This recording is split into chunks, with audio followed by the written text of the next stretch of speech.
ठीक है, कल हम लोगों ने पढ़ा था ह्यूमन आई के बारे में। ओके, तो हम लोगों ने ह्यूमन आई के बारे में, रेटिना के बारे में पढ़ा था। रेटिना क्या होती है? जहाँ पर हमारा इमेज फॉर्म होता है वो हमारी क्या होती है? रेटिना होती है। क्या होती है? पक्का। उसके बाद हम लोगों ने ये पढ़ा था कि ह्यूमन मतलब मानव नेत्र में अगर हमें ऑब्जेक्ट देखना है तो उसका एंगल 1 मिनट या उससे ज्यादा होना चाहिए। 1 मिनट या उससे ज्यादा होना, तभी हमें ऑब्जेक्ट दिखेगी। एक और क्वेश्चन थी उसकी कि हमें लीस्ट डिस्टेंस और डिस्टिंक्ट विजन पे भी ऑब्जेक्ट रखा होना चाहिए। मतलब क्या हुआ? लीस्ट डिस्टेंस और डिस्टिंक्ट विजन कितनी होती है? LDDB कितना होता है? LDDB कितना होता है? लीस्ट डिस्टेंस और डिस्टिंक्ट विजन नॉर्मल ह्यूमन आई के लिए कितना आता है? 25। अगर इससे पहले ऑब्जेक्ट को रखेंगे तो हमें ऑब्जेक्ट नहीं दिखाई देगा। क्लियर? Yes sir. उस और पढ़ा था फार पॉइंट क्या होता है?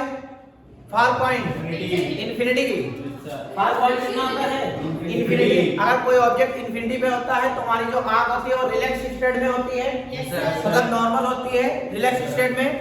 क्लियर हो गई चीजें? आप देखो और चीजें सीखते हैं इसके बारे में। मान लेते हैं ऑब्जेक्ट है और क्या है? ऑब्जेक्ट है। क्या है? ऑब्जेक्ट। और ये ह्यूमन आई हो गई।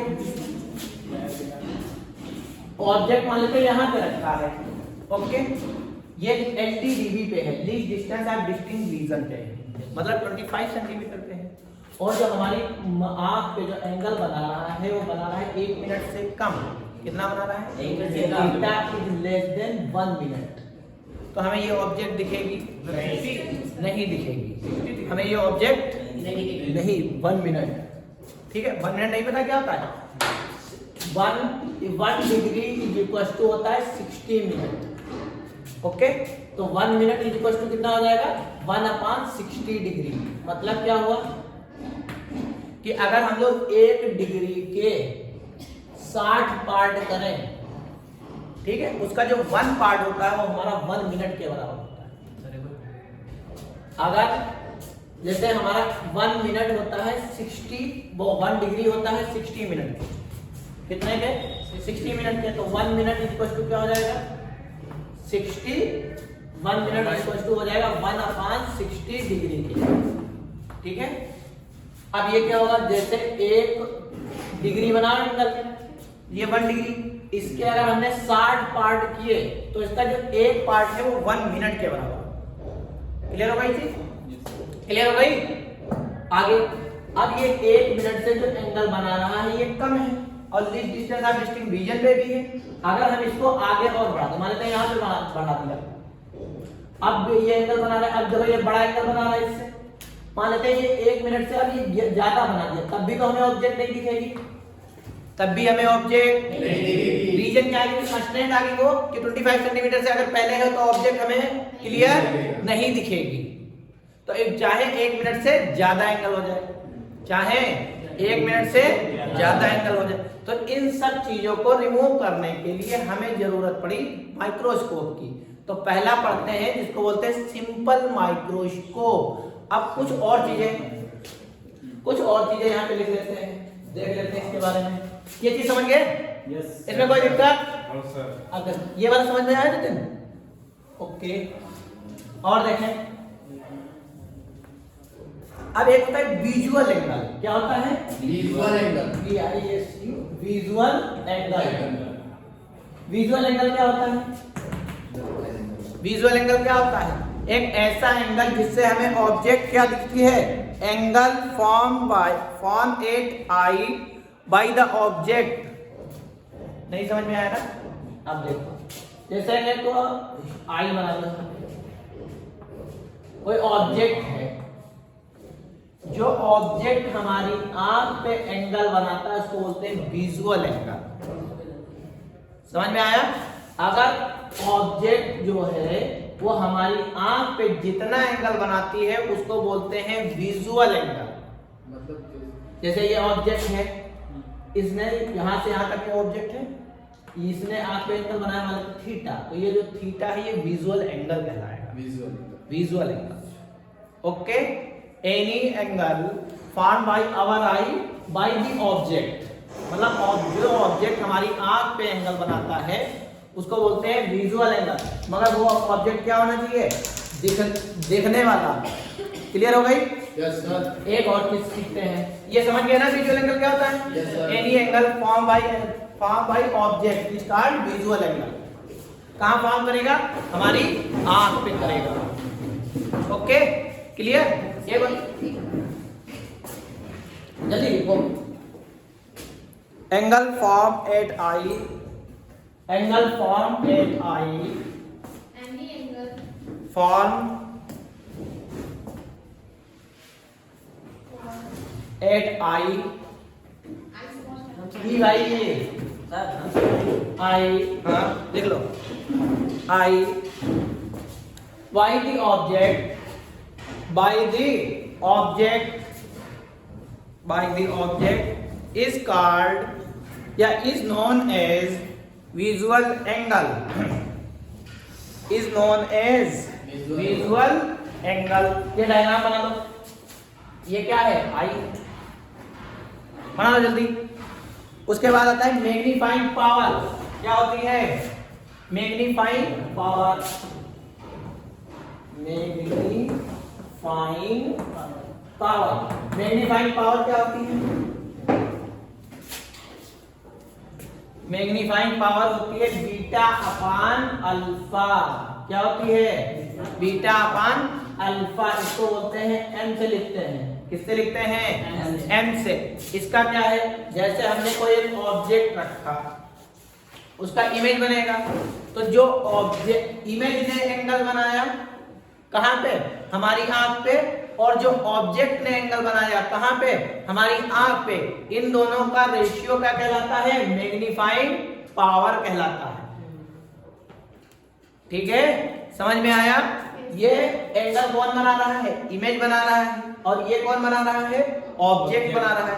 इन दोनों का रेशियो हमारा क्या कहलाता है? मैग्नीफाइंग पावर कहलाता है। क्लियर हो गई चीज? आगे बढ़े, आगे बढ़े। अब देखो और चीजें, सिंपल माइक्रोस्कोप के बारे में पढ़ते हैं। ये सब चीजें हमें जरूरत पड़ेगी इसमें। मैग्नीफाइंग पावर समझ में आया? देखो, और सिंपल माइक्रोस्कोप, सिंपल माइक्रोस्कोप, नाम सही लग रहा होगा, सिंपल ही है, SCOPE, सिंपल माइक्रोस्कोप। अब देखो सिंपल माइक्रोस्कोप क्या है? जैसे एक ये लेंस, सिंपल माइक्रोस्कोप, ये हमने क्या रखा? एक लेंस, और इसके जस्ट बगल में आई। कौन है? आई। इसके जस्ट बगल कौन है? आई। ठीक है, इसके जस्ट बगल कौन है?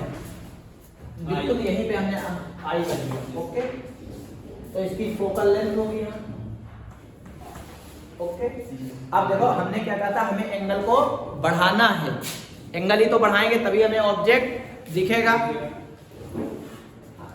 तभी तो हमें ऑब्जेक्ट दिखेगा। अब मान लेते हैं हमने एक ऑब्जेक्ट को रखा है, ऑब्जेक्ट को रखा यहाँ पे, ठीक है।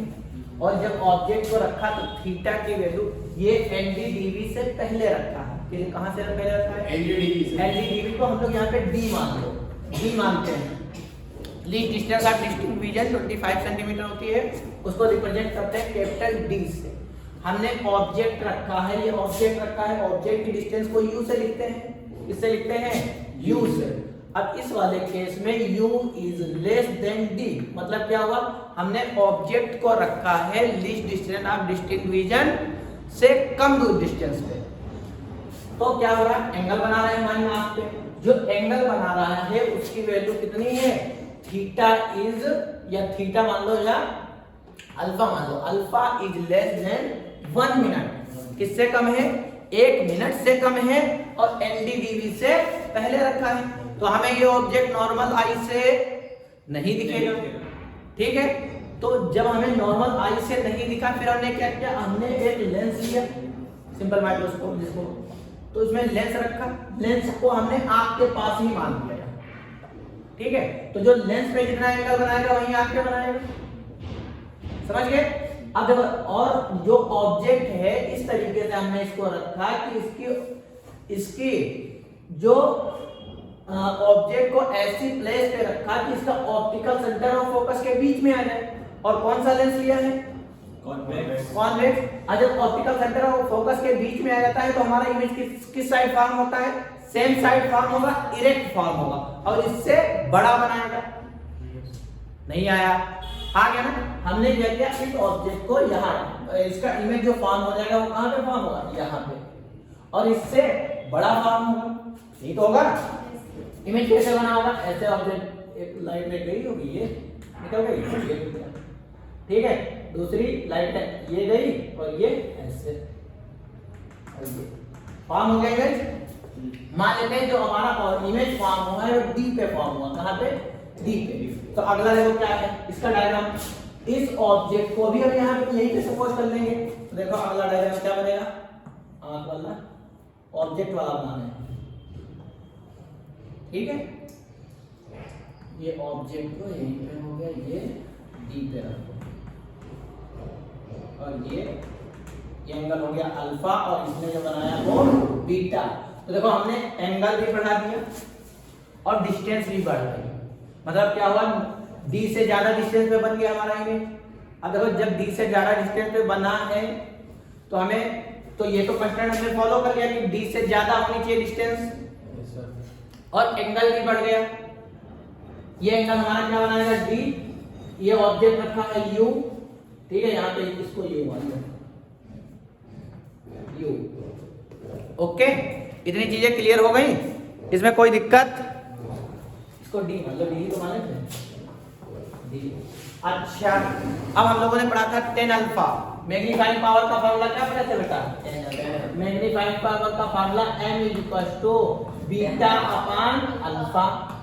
क्या पढ़े थे? बीटा अपान अल्फा पढ़े थे, यही तो पढ़े थे।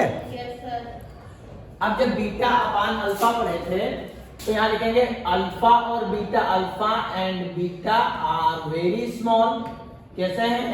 वेरी स्मॉल है। अल्फा और बीटा हमारे कैसे हैं? बहुत छोटे हैं। इसलिए बीटा को लिख सकते हैं 10 बीटा। क्या लिख सकते हैं? 10 बीटा लिख सकते हैं।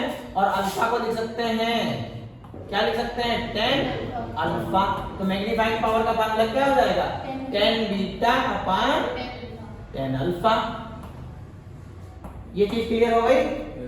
इसमें कोई दिक्कत नहीं है। अब आते हैं, इसको h मान लो, इसको h मान लो, या a भी मान ले। क्या मान ले? h ही मान लेते हैं, या इसको h डेश मान लो और ये h मान लो। 10 अल्फा इक्वल टू क्या लिखेंगे? Perpendicular upon base. तो 10 alpha is equal to perpendicular मतलब h अपान d। क्या लिख सकते हैं? h अपान d लिख सकते हैं। अच्छा, बीटा को क्या लिख सकते हैं? बीटा को क्या लिख सकते हैं? ये भी तो h ही है।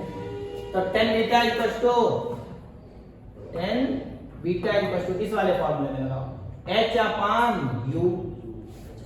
क्या लिख सकते हैं? h अपान u। अरे बीटा वाला इस वाले फॉर्मूले से लगाया, अल्फा वाला, अल्फा वाला इस वाले फॉर्मूले से, बीटा वाला इस वाले से। इसकी वैल्यू यहाँ पुट करो तो यहाँ पे देखो क्या आ जाएगा? बीटा की जगह क्या रखेंगे? h अपान u, और अल्फा की जगह 10 h अपान d। ओके, अब देखो h से h कट गया तो मैग्नीफाइंग पावर का फार्मूला क्या आ गया? d अपान u। क्या आ गया? d अपान u। अब यहाँ पे भी हमारी पॉसिबिलिटीज आती हैं। मैग्नीफाइंग पावर का फार्मूला क्या आएगा? h अपान d अपान u। अब इसको लिखो पहले, फिर आगे बताते हैं। जल्दी 2 मिनट के अंदर लिखो, फिर और सारी पॉसिबिलिटीज आती हैं। वो पॉसिबिलिटीज क्या है? 2 मिनट में लिखो। लिखा दें इसी में पॉसिबिलिटीज, लिखा देते हैं।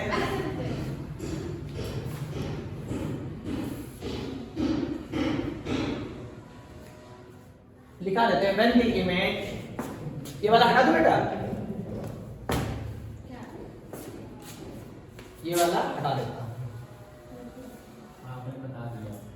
पहले बता दें, when the image is formed at far point, पहला केस क्या है, इसमें दो केस बनते हैं। पहला केस क्या है, when the image is formed at far point, कहाँ, फार पॉइंट पे फॉर्म हो रहा है, ठीक है। फार पॉइंट हमारा कहाँ होता है, इन्फिनिटी पे, तो v इक्वल टू क्या हो जाएगा, इन्फिनिटी। अब लेस फार्मूला लगाते हैं, 1/f equal to 1/b minus 1/u। हमारा ऑब्जेक्ट कहाँ है, सॉरी इमेज कहाँ फॉर्म हो रहा है, इन्फिनिटी पे फॉर्म हो रहा है। कहाँ पे, इन्फिनिटी में। तो अब ऑब्जेक्ट प्लस का लेंगे कि माइनस का, इस साइड लेंगे तो प्लस का लेंगे कि माइनस का, माइनस का। u इक्वल टू माइनस का u, तो यहाँ रखें 1/f equal to 1/, minus 1/, minus का u, तो 1/f equal to 1/, plus 1/u। अच्छा 1/, किसके बराबर होता है, 0 के। 1/, इक्वल टू 0, तो 1/f इक्वल टू 1/u। अब मल्टीप्लाई करते हैं बहुत साइड, क्योंकि d/u हमें चाहिए, तो मल्टीप्लाई कर दो d से, तो d/f इक्वल टू d/u। तो इस वाले केस में मैग्नीफाइंग पावर का फार्मूला क्या हो जाएगा, m इक्वल टू d/f। क्या हो जाएगा, m इक्वल टू d/f। अब एक और केस आता है, केस सेकंड, कि अगर हमारा फाइनल इमेज पास हो रहा है 80 डिग्री पे, व्हेन सेकंड केस क्या है, when the image is formed at LDDB का मतलब क्या होता है बेटा, least distance of distinct region. LDDB का मतलब least distance of distinct region कितनी होती है, D। तो V कहाँ पे फॉर्म हो गया, D पे। अच्छा प्लस का रहेगा कि माइनस का रहेगा, माइनस का रहेगा। D इक्वल टू माइनस का D, U equal to minus का U। ओके, यहाँ पे निकाले लेंथ फार्मूला आ जाता है 1/f equal to 1/v minus 1/u। Value put करें यहाँ पे, तो देखो इसके सामने लिखे हैं यहाँ पे 1/f इक्वल टू 1/, d और minus minus plus 1/u। Okay, अब d से मल्टीप्लाई कर दे इस इक्वेशन को, d से जब मल्टीप्लाई करेंगे तो क्या आ जाएगा, d/f equal to -1 plus d/u। अब ये चीज इधर आ जाएगी, तो हो जाएगा d/u equal to 1 plus d/f। मतलब d/u की जगह क्या लिख सकते हैं, अगेन हमारा जो अब दूसरा वाला फार्मूला 1 प्लस d/f, तो मैग्नीफाइंग पावर का फार्मूला क्या आ जाएगा, m equal to 1 plus d/f। Okay, ये सेकंड केस में। पहले केस में कौन सा है, ये one final image form at far point, मतलब इन्फिनिटी पे फॉर्म होगा, m इक्वल टू d/f आएगा। दूसरे केस में when the final image is form at LDDB, तो m equal to 1 plus d/f। Okay, और मैग्नीफाइंग पावर का फार्मूला क्या था, m equal to d/u। Clear हो गई ये चीजें, क्लियर ना, ओके, थैंक यू।